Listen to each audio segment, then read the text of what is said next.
Hello viewers, কেমন আছেন সবাই? আশা করি সবাই ভালো আছেন। এখন আমি দাঁড়িয়ে আছি গোয়ালপাড়া টাউন রেলওয়ে স্টেশনে।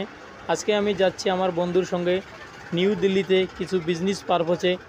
আমাদের ট্রেন আসার সময় হলো 8:20, আর আমাদের ট্রেন আসবে গুয়াহাটি থেকে দিল্লি পর্যন্ত যাবে। আজকে আমরা এখানেই বোর্ডিং করব গোয়ালপাড়া রেলওয়ে স্টেশন টাউনে। দেখেন ইতিমধ্যেই আমাদের ট্রেন দেখা যাচ্ছে, প্ল্যাটফর্মে আসছে। আপনারা দেখতে থাকুন, এনজয় করতে থাকুন। আমি আগে ট্রেনে চড়ে নিই, তারপরে আপনাদের বাকি কিছু দেখাচ্ছি। সো ফাইনালি আমরা ট্রেনে উঠে পড়লাম আমাদের কোর্সে। আজকের আমাদের যাত্রা হলো 3 টায়ার এসিতে আমরা বুক করেছি। আমাদের সিটে আমরা এসে বসে গেছি, আমার বন্ধু বসে আছে। আর ট্রেনের তরফ থেকে আমাদের দুজনকে দুটো চাদর দেওয়া হয়েছে শুয়ে থাকার জন্য। আমার সিটটি হলো, উপরের সিটটা আমার এবং নিচের সিটটা আমার বন্ধুর।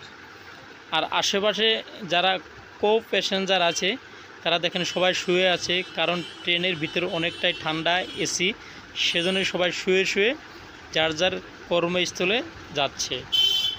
এটি হলো বাইরের দৃশ্য। আমরা ইতিমধ্যে এনজেপি ক্রস করেছি। এনজেপি ক্রস করে আমরা কিষানগঞ্জ পাবো অবস্থায় এসে গেছি।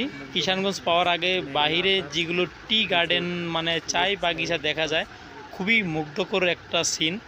দেখেন কত সুন্দর লাগছে না ট্রেন থেকে দেখে। আপনি যদি কখনো যাত্রা করতে চান, আসবেন এনজেপি থেকে কিষানগঞ্জ পর্যন্ত, অনেক দৃশ্য দেখতে পাবেন। আজকে ট্রেনের টিকিটের ভাড়ার কথা যদি বলি, আমাদের পার পার্সন পড়েছে 3500 টাকা করে একজনের ভাড়া পড়েছে 3 টায়ার এসিতে।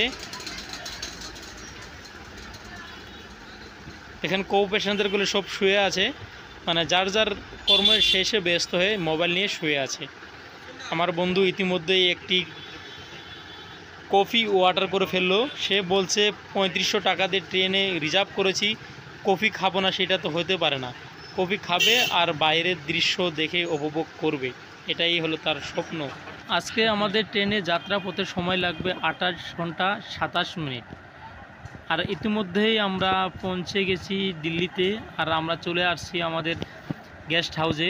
আমাদের গেস্ট হাউস থেকে সরাসরি ফেমাস জামে মসজিদ দেখা যাচ্ছে।